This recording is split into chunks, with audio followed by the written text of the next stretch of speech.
केशव के ऑफिस जाने के बाद शालिनी बाकी बचे कामों को पूरा करने में ही लगी थी कि अचानक फ़ोन की घंटी बज उठी। फ़ोन उठाते ही उधर से केशव की चहकती हुई आवाज़ सुनाई दी। तुम्हारे लिए एक बहुत बड़ी खुशखबरी है। आज से बाबुल मोरा नेहर छूटो जाए। सुनने के तुम्हारे दिन लद गए। तुम्हारा बरसों का वनवास खत्म हो गया और वह चिर प्रतीक्षित न्योता आ गया जिसका तुम्हें पूरे 15 वर्षों से इंतज़ार था। यूँ ही पहेलियाँ मत बुझाइए, साफ साफ बताइए कि बात क्या है। तुम्हारे हिटलर विष्णु भैया, जिन्होंने कसम खाई थी कि ना कभी तुम्हारी शक्ल देखेंगे और ना अपने घर की देहरी लांघने देंगे, आज उन्होंने अपनी बेटी अनन्या की शादी में आने के लिए कार्ड और उसके साथ तुम्हें मनाने के लिए एक पत्र भी भेजा है। शायद उन्हें फ्लैट का पता मालूम नहीं था, इसलिए मेरे ऑफिस के पते पर यह पत्र आया है। केशव की बातें सुन शालिनी के आश्चर्य की सीमा न रही। स्त्री के लिए उसका मायका उसके जीवन का एक ऐसा हिस्सा होता है जिसे वह कभी भुला नहीं पाती। आज मायके से संदेशा पा उसका मन चंचल पक्षी बन अतीत की गलियों में विचरने लगा। उसके पापा आशुतोष माथुर की गिनती शहर के जाने माने वकीलों में होती थी। माँ एक सीधी सादी घरेलू महिला थी। भाई बहनों में सबसे बड़े थे विष्णु भैया, उसके बाद शैली दी, फिर सोनाक्षी दी और सबसे छोटी वह खुद थी। चारों भाई बहनों के बीच अटूट प्यार था, लेकिन अनुशासन प्रिय विष्णु भैया से तीनों बहनें जितना प्यार करती थी उतना ही डरती भी थी। फिर भी आड़े वक्त पर हमेशा विष्णु भैया ही काम आते, चाहे पापा के कोप से बचाना हो या फिर अपनी पसंद की कोई चीज़ लेनी हो। तीनों बहनें माँ की जगह भैया के पास ही भागी चली जाती थी। इसी तरह अपना सुख दुख आक्रोश और आवेग बांटते दिन गुजरते रहे और वे सब भी बचपन लांघकर जवानी की दहरी पर आ खड़े हो। पापा ने शैली दी की शादी तय कर दी। साधारण कद काठी और शक्ल सूरत वाले अरविंद जीजा जी रांची विश्वविद्यालय में फिजिक्स पढ़ाते थे। रांची में उनका हवेली नुमा मकान और पद प्रतिष्ठा को देखकर पापा ने झट से उनके साथ शैली दी की शादी तय कर दी। लेकिन शादी के बाद जब भी शैली दी ससुराल से आती, उनकी बड़ी बड़ी आंखों में एक अजीब सी उदासी और मायूसी नजर आती, जिसे वे बेवजह की हंसी में छुपाती थी। इसी दौरान एक ट्रेनिंग के सिलसिले में शालिनी को रांची जाना पड़ा। यह सोचकर वह बेहद खुश थी कि शैली दी के साथ ढेर सारी बातें और मस्ती करने का मौका मिलेगा, लेकिन वहां पहुंचकर उसका सारा उत्साह ठंडा पड़ गया। उसे अब जाकर एहसास हुआ था कि शैली दी के चेहरे की रौनक और आंखों की चंचलता क्यों गायब हो गई। अरविंद जीजाजी जैसा नीरस और क्रोधी व्यक्ति उसने पहले कभी नहीं देखा था। हर समय शैली दी उस चिड़चिड़े आदमी के इशारों पर नाचती रहती, फिर भी उन्हें पत्नी में कोई गुण ही नज़र नहीं आता, बस कमियां ही कमियां निकालते रहते। लेकिन शैली दी की सहन शक्ति का जवाब नहीं था, जो चुपचाप सब सुनती रहती। जिस दिन उसे पटना लौटना था, शैली दी उसे बार बार समझाती रही कि मम्मी पापा को कुछ मत बोलना। उसकी बातें सुनकर वह झुंझला पड़ी थी। दी, आपने तो आज्ञाकारी बेटी बनने की हद पार कर दी। आपका यूँ घुट घुट कर जीना मेरी आत्मा को कम छलनी नहीं करता है। कितना अच्छा होता अगर आप राहुल के लिए अपने हृदय के द्वार खोल देती। चौंकिए मत, क्या मैं नहीं जानती कि आपकी सहेली हेमा का देवर राहुल आप पर जान छिड़कता था। आप भी उसे कम प्यार नहीं करती थी, फिर भी उसे अपने आसपास भी फटकने नहीं दिया। क्या दोष था राहुल का, यही कि वह हमारी जाति का नहीं था। पर आपको इस बात की ज़्यादा चिंता थी कि मम्मी पापा की इज्जत पर कोई आँच ना आए। मैं तो कहती हूँ कि अगर आप राहुल के साथ भाग जाती तो कौन सा आसमान टूट पड़ता, कम से कम आप तो चैन से रहती। शैली दी ने बढ़कर झट से अपना हाथ उसके मुंह पर रख दिया था, पर उनकी आंखें भर आई थी। टूटे सपनों का दर्द जैसे उनकी आंखों से पिघल रहा हो। शैली दी की शादी के कुछ समय बाद हमेशा से महत्वाकांक्षी रही सोनाक्षी दी की शादी पापा ने काफ़ी ऊंचे खानदान में की थी।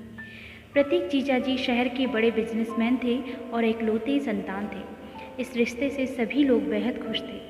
सोनाक्षी दी की सास कलावती भी सुंदर, संस्कारी और पढ़ी लिखी बहू पाकर निहाल थी, लेकिन सोनाक्षी दी ने जब एक के बाद एक 2 बेटियों को जन्म दिया तो उनकी सासू माँ का रवैया ही बदल गया, क्योंकि वंश चलाने के लिए उन्हें बेटा चाहिए था। फिर शुरू हुआ एक के बाद एक गर्भपात का सिलसिला। किसी को भी ना उनके जर्जर होते शरीर का ख्याल था, ना ही छलनी होते दिल का। कभी समझौता नहीं करने वाली सोनाक्षी दी की जिंदगी ही समझौता बन के रह गई थी। कई गर्भपात के बाद जब बेटा हुआ तो उसे संभालने की शक्ति उनमें नहीं बची थी। उनके बेटे को तो उनकी सासू माँ ने संभाल लिया, लेकिन वे खुद एनीमिया के साथ मलेरिया का प्रहार झेल नहीं सकी और अपने नवजात शिशु को छोड़कर पंचतत्व में विलीन हो गई। दोनों बहनों के दुख ने शालिनी का हृदय तार तार कर दिया और उसने शादी न करने का फैसला लिया। घर के लोग समझाते रहे पर वह अपनी जिद पर अड़ी थी। एमएससी करने के बाद वह रिसर्च में पूरी तरह डूब गई। वहीं उसकी मुलाकात केशव से हुई। निश्चल मन का केशव काफ़ी सुलझा हुआ इंसान था। शालिनी की हर तरह की उलझन को सुलझाते सुलझाते वह खुद ही उसके प्यार में उलझता चला गया, जिसका आभास शालिनी को भी जल्दी हो गया। केशव के प्यार और निष्ठा ने शालिनी की शादी न करने के फैसले को यह जानते हुए भी बदल डाला कि केशव विजाती है। केशव से शादी करने के उसके फैसले की जानकारी होते ही घर में जैसे भूचाल आ गया। पापा से ज़्यादा तो विष्णु भैया तिलमिला उठे थे। हिम्मत कैसे हुई तुम्हारी जो इस शादी के लिए इजाज़त मांगने आ गई? अगर तुमने केशव से शादी करने की बात भी सोची तो तुम्हारी जान ले लूँगा। मजबूर होकर शालिनी और केशव ने कोर्ट में शादी कर ली और उसके साथ ही मायके से उसका रिश्ता हमेशा के लिए खत्म हो गया।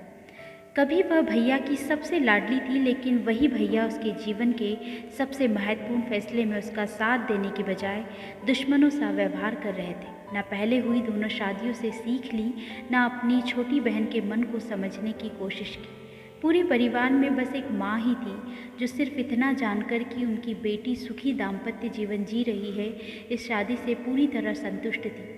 शादी के 15 वर्ष बीत जाने पर भी शालिनी को अपने फैसले पर कभी पछतावा नहीं हुआ। केशव के परिवार वालों ने उसे हमेशा मान सम्मान दिया। उसके दोनों बच्चे मसूरी में उसके देवर शेखर की देखरेख में पढ़ रहे थे। उसके जीवन में सब कुछ ठीक था, फिर भी मन के एक कोने में अपनों को दुखी करने का अपराध बोध जब तब तक्षक की तरह फन उठा उसके मन को डसने लगता। तभी अचानक कॉलबेल की आवाज़ सुन उसके भटकते मन पर लगाम लगी। वह दरवाजे की तरफ लपकी। केशव ने अंदर आते ही मुस्कुराते हुए उसके हाथों में लिफाफा थमा दिया।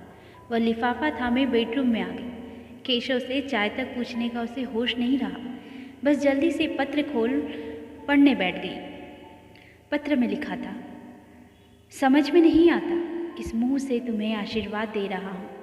जिस समय तुम्हारे सिर पर आशीर्वाद भरा हाथ रख तुम्हें समाज के कुटिल कटाक्ष से बचाना चाहिए था, उस समय मैं खुद तुम्हारे विरुद्ध खड़ा था। मेरे ही कारण तुम अपने ही घर में पराई हो गई, कई अपमान व दर्द झेले। अगर आज तुम मुझे क्षमा ना भी करो तो मैं तुम्हें दोष नहीं दूंगा। माँ ने तो वैसे भी तुम्हें कभी दोषी नहीं माना। माँ के जाने के बाद मैंने पापा की आंखों में भी पल पल तुम्हारा इंतज़ार देखा। फिर भी मम्मी पापा ने अपने बेटे और अपने बुढ़ापे के एकमात्र सहारे का कभी विरोध करने का साहस नहीं किया। कहते हैं जो किसी से नहीं हारता वो अपने ही संतान से हार जाता है। मम्मी पापा के बाद अपनी ही संतान से हारने की बारी मेरी थी।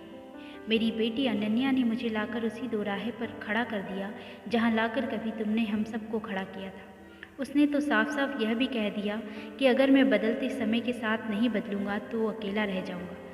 कभी बड़ी निष्ठुरता से अपनी बहन का त्याग करने वाला भाई एक पिता के रूप में अपनी ही बेटी के आगे विवश हो गया। जब उसने मेरी रूढ़िवादी सोच की धज्जियां उड़ा दी, तब मेरी समझ में आया कि मेरे हाथों कितना बड़ा अन्याय हो गया। इस पत्र के साथ अनन्या की शादी का कार्ड भेज रहा हूँ। अगर तुम और केशव मुझे माफ़ कर सको तो सारी प्रताड़ना, अपमान और उपेक्षाओं को भुला अपने पूरे परिवार के साथ अनन्या की शादी में ज़रूर आना। अगर माफ़ ना भी कर सको तो भी पापा की प्रतीक्षा करती आंखों का ख्याल करके ज़रूर